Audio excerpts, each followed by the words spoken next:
Hello, everyone. It's Anthony Gerbi here with Thursday Thoughts again, and I'm here to talk about the housing market, the hot housing market, and give you some of my thoughts on what's going on.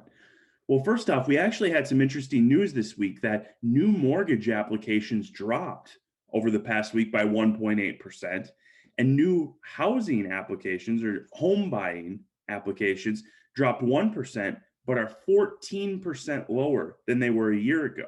Now, does this mean that the housing market is cooling off? Maybe. I think that's something we need to watch a little bit more closely to be able to tell what direction it's going. But I will say what it does seem to be showing is that the average mortgage or the average new home buying price is starting to go higher. Or let me put it a different way, there are fewer mortgages being taken out because the housing supply is still very low. But those mortgages are being taken out for higher and higher prices because, as any of you know who have waded into the housing market over the last year or just been an observer, those prices have really taken off. So it doesn't seem like the prices of housing have really changed dramatically. It seems like perhaps demand is responding to the low supply that we've had over the past year.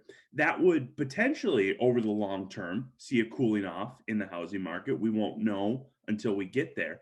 But some encouraging signs this week, from my perspective, my thoughts, these are Thursday thoughts with Anthony, that we're not on a runaway train as far as the housing market goes. And that would be the big concern, right?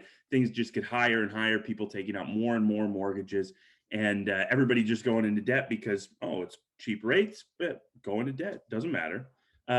It does matter, and it seems like people still realize that, which is a good thing. This, by the way, all of this cooling off potential that we have, despite the fact that rates actually went a little bit lower, mortgage rates last week. So I think it's a good sign. It's something that bears watching, and perhaps in 6 months or so, we could be in a slightly different, maybe a more amenable housing market than we're at right now. That's it for my Thursday thoughts. We'll see you next week.